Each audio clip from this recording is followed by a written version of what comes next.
This is the Phoenix 200 Max Dehumidifier.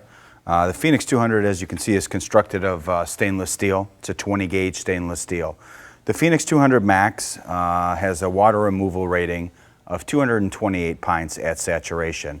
More realistic is what we call AHAM.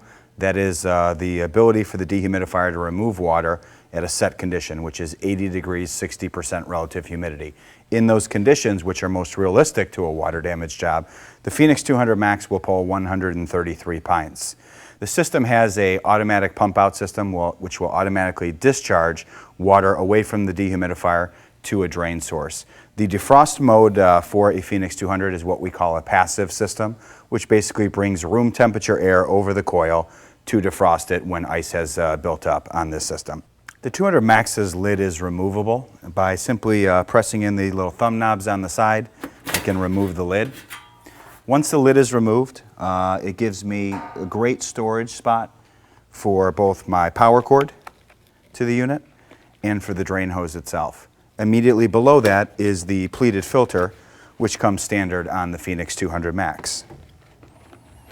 On the back of the Phoenix 200 Max, you'll see a couple features. First being the skid plate. This plastic skid plate is a great guide for actually moving the dehu up against the vehicle, laying it on its backside, and actually being able to lift it up into the vehicle and then standing it upright by using the skid plate. The wheels are actually set on the outside. We still have ample clearance to get through doorways. Working our way up on the back of the system, nice handle, a good oversized handle, which makes transport relatively easy.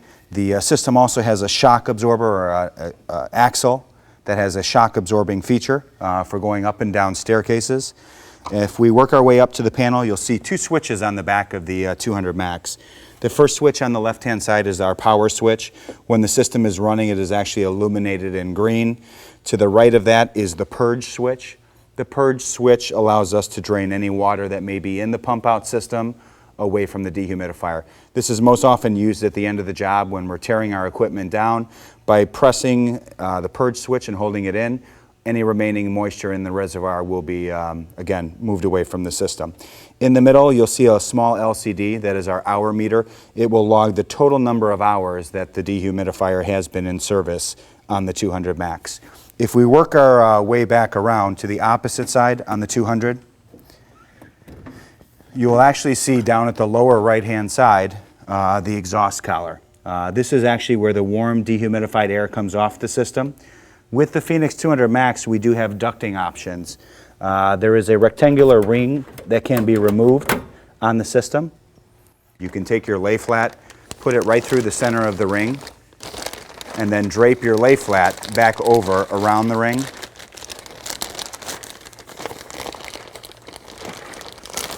Once that has been secured, you can simply place it over the slots on your dehumidifier. That will lock your ducting in place. Once the unit is up and running and the airflow is coming out, the tube will be inflated and it will allow us to draw air to any given area that needs warm dehumidified air through the lay flat itself. The 200 Max will process 285 CFM, cubic feet per minute of air through the top and then dispense that out the side of the system.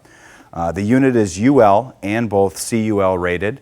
The weight on a Phoenix 200 Max is roughly 131 pounds and the power consumption for this is 7.5 amps.